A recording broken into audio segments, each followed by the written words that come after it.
Indonesia minta agar tarif kita setara dengan negara lain, apakah itu Vietnam, apakah itu Bangladesh, sehingga kita dengan yang lain itu dapat equal level playing field. Nah, selanjutnya saya ingin melaporkan terkait dengan negosiasi tarif dengan Amerika.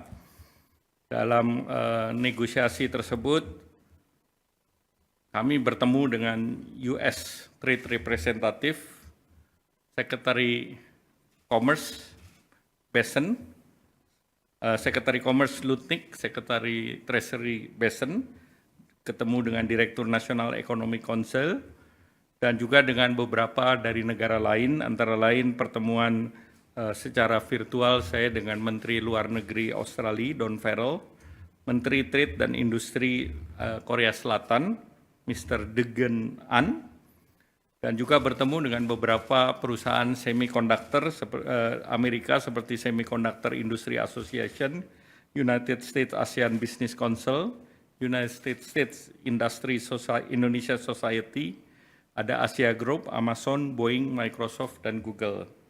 Saya laporkan kepada Bapak Presiden bahwa secara prinsip apa yang ditawarkan Indonesia dalam bentuk surat yang diajukan tanggal 7 dan tanggal 9 mendapatkan apresiasi dari Amerika karena surat yang Indonesia masukkan relatif komprehensif.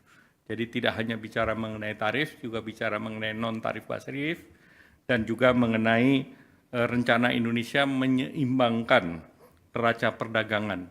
Jadi kita sebut itu fair and square. Jadi mereka neraca perdagangannya sekitar 19, kita berikan lebih dari 19,5. Jual beli langsung 19,5, namun kita juga ada proyek yang kita akan beli dari Amerika. Selanjutnya juga kami sampaikan, Bapak Presiden, ada rencana perusahaan Indorama untuk invest $2 miliar di Louisiana untuk blue ammonia. Kemudian terkait dengan critical mineral, kita juga berbicara dengan Amerika terkait dengan critical mineral, kemudian juga terkait dengan permintaan Indonesia terhadap tarif yang sifatnya resiprokal.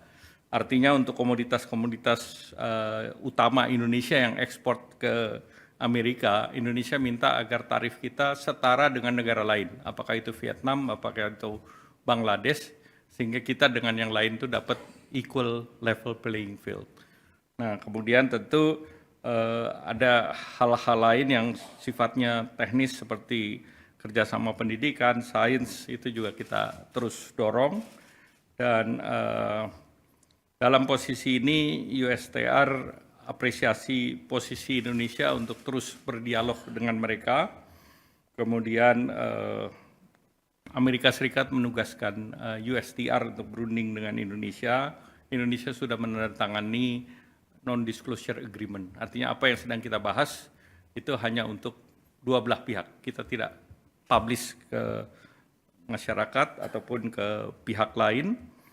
Dan secara geopolitik tentu Indonesia dianggap penting oleh Amerika, dan tadi saya lapor Bapak Presiden memberikan arahan bahwa apa yang kita tawarkan itu adalah win-win solution dan kita tidak membedakan satu negara dengan negara lain. Jadi artinya relatif apa yang kita tawarkan adalah apa yang sedang kita lakukan di dalam negeri, terutama salah satunya adalah untuk melakukan deregulasi, kemudian juga melalui Satgas yang dibentuk.